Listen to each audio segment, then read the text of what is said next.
이런 질문도 올라와 있습니다. 마은혁 재판관 임명 빨리 하라 그러는데 마은혁 재판관 임명은 이미 이슈에서 조금 비켜나 있는 느낌 아닙니까? 탄핵 결정은 결정대로 하고 마은혁 재판관 임명은 임명대로 추진할 가능성이 높지 않습니까? 헌법재판의 어떤 그 지금 윤석열에 대한 판단 예. 결정과는 뭐 큰 상관이 없고 예.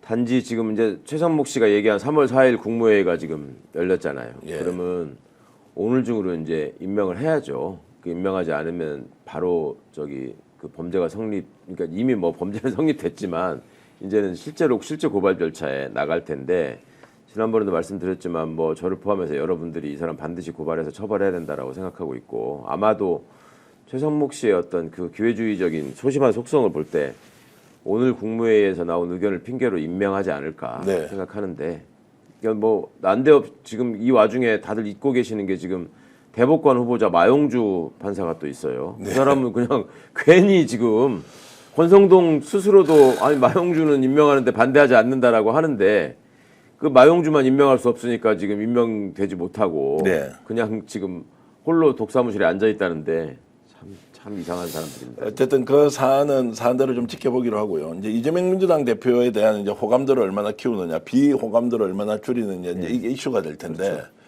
비명계 후보들이 지금 잘 안 보입니다. 네. 며칠 동안 이렇게 쭉 만나고 나서 이분들이 할 말이 없어진 겁니까? 아니면 그냥 대세를 인정하고 지금 현재는 나서서 발언을 할 때가 아니다라고 이제 김부겸, 김동연, 그다음에 임종석 그리고 김두관 의원은 아직 뭐 만나지는 않은 것 같고요. 김경수. 예, 김경수 이제 다들 도지사. 이제 그간의 어떤 행보에 대해서 당원과 시민들이 보이는 반응을 보고 좀 놀라지 않았을까 싶어요.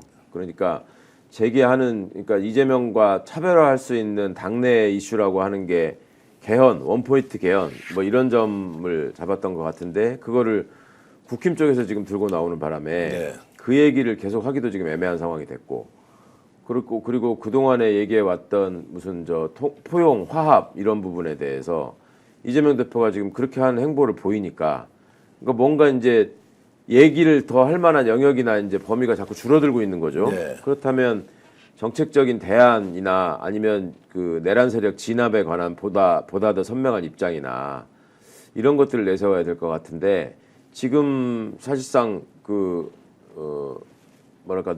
내심 이재명 대표의 어떤 사법 리스크를 좀 더 확대해서 얘기하고 지금 선거법 사건에서 행여나 유죄 판결이 나오면 2심 선고가 3월 말에 유죄 판결이 나오면 그걸 계기로 후보 교체론이 나올 거를 기대하고 예. 그 상황이 되면은 내가 적임자다. 이재명 후보가 나를 지지하고 함께 손을 들고 돌아다니면 우리가 반드시 압승할 수 있다.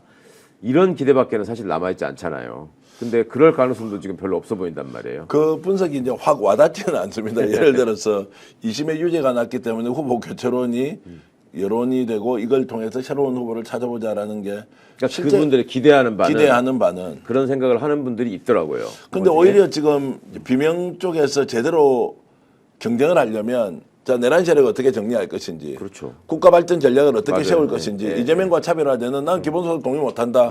오히려 우리는 30%는 빼고 나머지 70%만 줘서 무엇이 옳은지 우리가 테스트를 해보자라든지 그렇죠. 이런 정책적 이슈를 가지고 제대로 한번 싸워보면 이분도 좀 차기가 보장되거나 이럴 가능성이 있지 않습니까? 당연하죠. 그런데 왜 그렇게 하지 않죠? 우리 눈에는 그렇게 너무나도 훤하게 보이는데. 그러니까 옛날 정치의 패턴에 너무 익숙해져 있는 것 같아요. 예. 그리고 옛날식 정치공학에 너무 빠져 있는 것 같고 제가 그런 점들이 좀 거론되고 있는 분들하고 대화도 해보고 지금 나와서 발언하는 모습도 유심히 지켜보고 하면 이 민주당 그러니까 지금 이제 정당의 현실이 국힘도 그렇고 민주당도 그렇고 과거하고 많이 달라진 측면이 있잖아요. 국힘은 더 극단적으로 이상하게 나빠지고 있고 민주당은 민주당의 당원들이 굉장히 많아졌고 그다음에 그 당원들이 단순히 예전에 어떤 후보에 나서고자 하는 사람들이 그냥 자기 편의나 이익을 위해서 모아둔 종이당원이 아니라 네. 정말 자발적으로 인터넷을 통해서 참여한 당원들이 굉장히 많고 그 당원들이 이재명 대표와의 정서적 어떤 유대감, 연대감 이런 것들이 이번 내란 사태를 겪으면서 진짜 완전 단단해졌는데 그 전에도 사실 이재명 대표가 몇 번의 사선을 넘는 과정에서 그런 일종의 전우회가 생겼는데 이번 내란 사태를 계기로 그게 아주 확고해져 버렸단 말이죠. 그러면 그거를 단순히 무슨 저거는 팬덤 정치다 이런 식으로 해가지고 절대 해결되지 않습니다. 네. 그거는 오히려 비난을 자초한 일일 뿐이고 그런 어떤 강고한 단결력 이런 것들이 놓치고 있는 지점이 뭔가. 그러니까 이재명 대표가 중원을 향해서 중도 보수의 행보를 중도 보수 선언을 하고 예를 들어 우클릭하는 행보를 보이고 있다고 느낀다면 본인은 그러면 민주당이 놓치지 말아야 될 개혁적인 왼쪽 마당을 내가 채우겠다. 그리고 그 마당을 채워가지고 우리를 좀 더 단단한 승리의 길로 이끌겠다고 하거나 아니면 우리 민주당 이재명 대표가 얘기하고 있는 그런 다양성과 통합의 메시지를 내가 더 확고하게 보여줄 수 있는 후보로 말하면 가운데 오른쪽에 자리매김하겠다.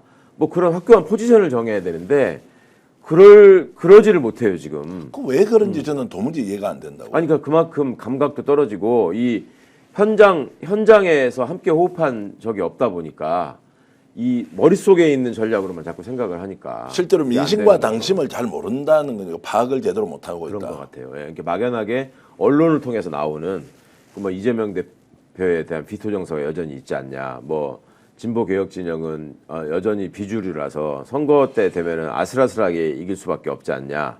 이제 이런 정도의 분석에만 지금 기대고 있는 것 같은데 물론 그런 분석이 뭐 완전히 틀린 건 아니지만 그렇다고 해서 과거처럼 그렇게 국힘이 어느 순간에 막 확 결집을 해가지고 위협적으로 올라온다거나 이럴 가능성도 별로 안 보이는데 그러면 본인들이 차지할 수 있는 영역이나 낼 수 있는 메시지라고 하는 것이 민주개혁 진영의 압도적 승리를 위해서 어떤 점에서 유효하게 어필할 수 있는가를 생각을 해야 되는데 그게 지금 안 보인단 말이죠. 그게 결정적인 게 이 저거하고도 관련이 있는 것 같아요. 지금 이 내란 사태가 확실하게 진압되지 않고 있고 국힘이 윤을 손절해내지 못하니까 결국 이 구도나 쟁점이 내란에 찬성하느냐 반대하느냐 진압해야 되느냐 말아야 되느냐 이런 쪽으로만 가다 보니 내란 사태의 직접적인 피해 당사자인 이재명의 그늘을 어떻게 지울 수가 없는 거죠.